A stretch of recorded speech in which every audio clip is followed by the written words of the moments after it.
সাথে পরকীয়া করার কারণে আমার হাজবেন্ড আমারে ডিভোর্স দিয়ে দেয়। পরকীয়ার জন্য ইভেন তার লোভ দুটোই কাজ করতো ভাইয়া। শুধু যে আমি বলবো পরনারী বা পরকীয়া না, ওর দুটোই কাজ করতো। আর আপনার দেখা গেল এই নারী আমার সংসারটারে নষ্ট করে। ইভেন ওর বাবা এই মেয়ের সাথে পরকীয়া। এখন আমি কোথায় যাই বলেন? আমার তো একটা বাচ্চা আছে, আমার একটা 7 বছরের একটা বাচ্চা আছে। তাইলে আমি এখন কোথায় যাইতে পারি? আপনারা আমার একটা ব্যবস্থা করবেন। আমি চাইতেছি যে আমার সাথে এই অন্যায়গুলো হয়েছে, ডিভোর্সটা তো বড় কথা না, সে আমার সাথে এক ধরনের একটা প্রতারণা করছে। আমি তার ওয়াইফ থাকা অবস্থায় সে কেন, আমি কি দেখতে এতটাই খারাপ যে সে এই ধরনের মেয়েদের কাছে যাইবে? আমার ডিভোর্স দিয়ে সে একটা ডিভোর্সি মেয়েই তো নিচ্ছে। ইভেন সেই মেয়েটারও একটা বাচ্চা আছে, তাহলে সে কেন আমার সংসারটা নষ্ট করছে? আমার ভিতরে কোন কমতিটা ছিল যে যার জন্য ও চাইবে? আমি আমার ভিতরে কমতিটা এতটুকুই দেখি যে আমার বাবার বাড়ি থেকে হয়তো আমি তারে কিছু আইনা দিতে পারতাম না, তারপরে দিতাম না, মানে হয়তো যে সে আমার কাছে যে এই টাকা দাও ওই টাকা দাও এইভাবে বলতো, আমি হয়তো ওইভাবে পারতাম না। কিন্তু এমন কোনো মাস যাইতো না যে আমি বাবার বাড়ি থেকে 2-4 হাজার টাকা না আনতাম, কারণ ওর 9,000 টাকা বেতন ছিল। তাহলে একটা 9,000 টাকা বেতন একটা ছেলের কি হয়?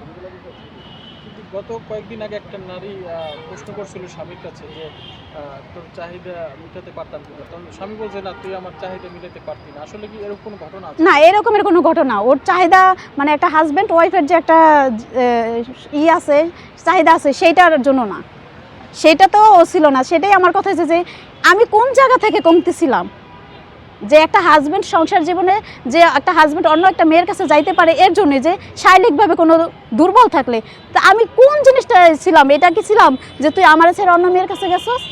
শুধু আমার এতটুকুই প্রশ্ন যে কেন তুই আমার ডিভোর্সটা দিবি? হয়তোবা সে আপনার কাছে কোনো কিছু পায় নাই, কমতি ছিল। কমতি বলতে আমি বললাম না, ওর লোভ কাজ করতো। ইভেন ওর নজর খারাপ, মানে চরিত্র খারাপ। কিন্তু কখনো কি বলেছে যে আমি তোমার কাছে পাই না পরিপূর্ণতা? না, এগুলোর ব্যাপারে ও কখনো ব্লেম দিতে পারে না আমার প্রতি যে তুই ওয়াইফ হিসাবে তোর কাছে আমি কখনো শারীরিকভাবে যাইলে পাই নাই, বা এরকমের ব্লেম দিতে পারে না আমারে। মানে আমাদের তো এই অনেক দিন যাবত এই বিষয়টা নিয়ে হইতেছে, ও এই জিনিসটা বলতে পারে না। ওর কথা হয়েছে কি, আমার মেজাজ অতিরিক্ত, আমি ওর সাথে ঝগড়া করি। হাজব্যান্ড আর ঝগড়া হইবি, আর তুই যদি এইভাবে পরনারীর প্রতি আসক্ত থাকস তাহলে তোর সাথে তো আমার অবশ্যই ঝগড়া হইবে, কারণ তুই পরনারীকে সময় দিতেছিস, তোর ঘরের বউরে তো তুই সময় দিতেছিস না। ও আয়সা কী করতো, অফিস থেকে বাইরে চলে যেত মানে মেয়েদের সাথে কথা বলার জন্য, তখন আমি ওরে ধরতাম। এবার আমার এই ছোটো বাচ্চা তোরে বলতো, বাবা তুমি যাইও না, ও শুনতো না। ও মানে ওই যে বাইরে যাওয়া কথা বলতে হইবে, ওর মাথায় এই জিনিসটাই কাজ করতো। পরে 6 দিন ও নিখোঁজ। এরপরে ও আমার ফোন দিয়ে খালি বলতো আমার তোর সাথে থাকা সম্ভব না, এইগুলাই বলার। পরে আপনার এইগুলো নিয়ে ওর মার কাছে আর একদিন যাওয়ার পরে ও আমার বলছে যে তুই আমার মার কাছে নিয়ে আমার সন্তান দিয়ে আস, আর তুই চলে যা। এটা বলার পরে আমি দিয়ে আসবো, মানে পরে আমি তার মার কাছে যাই। যাওয়ার পরে এর দাদু কি করে, বলে যে তুমি তোমার মেয়ে নিয়ে চলে যাও, নাদিম খাওয়ান খোরাক দিয়ে দিবে, যে তুমি তোমার মেয়ে নিয়ে চলে যাও, নাদিম খাওয়ান খোরাক দিবে। তখন আমি বললাম যে এটা আপনি কেমন কথা বলতেছেন? পরে আমি বলতেছি ঠিক আছে, আপনি কি জানেন না আপনার ছেলে কোথায় আছে? না আমি জানি না। পরে আমি কি ঠিক আছে আপনার ফোন দেন, এইটা বলাতে উনি আর ফোন দিতেছে না। তখন আমিও ফোনটা নিই, উনিও ওনার ফোনটা নেই। এইটা নিয়ে মানে আমাদের ভিতরে কথা হয়। তো এক ফাঁকে ওর দাদু বলে কি আমি নাকি তারে মারছি, এইটা নিয়ে ঘ্যানজাম করে। তারপরে ওই দিনকার রাতেই আবার ওর বাবা ফিরে আসে, অক্টোবর মাসের 16 তারিখে। ওই দিনকে আবার ওর বাবা 22 তারিখে ফিরে আসে। 16 তারিখে যায়, 22 তারিখে ফিরে আসে।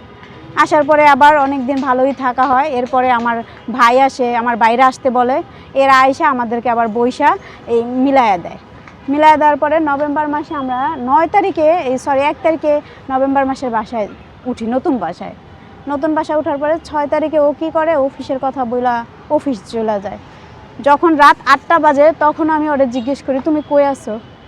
বলতেছে আমি মহাকালী আছি, আমার আসতে লেট হইবে। তখন আমি আচ্ছা ঠিক আছে। 9টার সময় ও আমার আবার 9টার সময় ফোন দেই। তখন বলে যে আমি বাসায় আর আসবো না, আমি কক্সবাজার যাব, আমি ওইখান থেকে কয়দিন ঘুরে টুরে পরে আসবো, এটা বলে ও আমার সাথে। বলার পরে আমি 10টা-11টার দিক দিয়ে আবার ফোন দেই। ও আমার বলছে যে ওর 10টার সময় টিকিট, মানে গাড়ি ছাড়ে না একটা ওই 10টার সময় ওর গাড়ি ছাড়বে। তখন আমি এর ভিতরে ওরে বলছি তুমি বাসায় ফিরে আসো, আমাদেরকে নিয়ে তারপরে যাও। ও বলতেছে না ও বাসায় আসলে আর যাইতে পারবে না, এইগুলো বলার পরে আমি 11টার দিক দিয়ে ফোন দিয়ে দেখি যে ওর ফোন টোটাল বন্ধ। তো আমি বলছি যে ভাবছিলাম যে হয়তো বন্ধ, সারা রাত্রে আমি আর ট্রাই করি না। এই সকালে উঠে আমি যে ওরে ফোন দিতেছি, আমি আর ফোনে পাইতেছি না।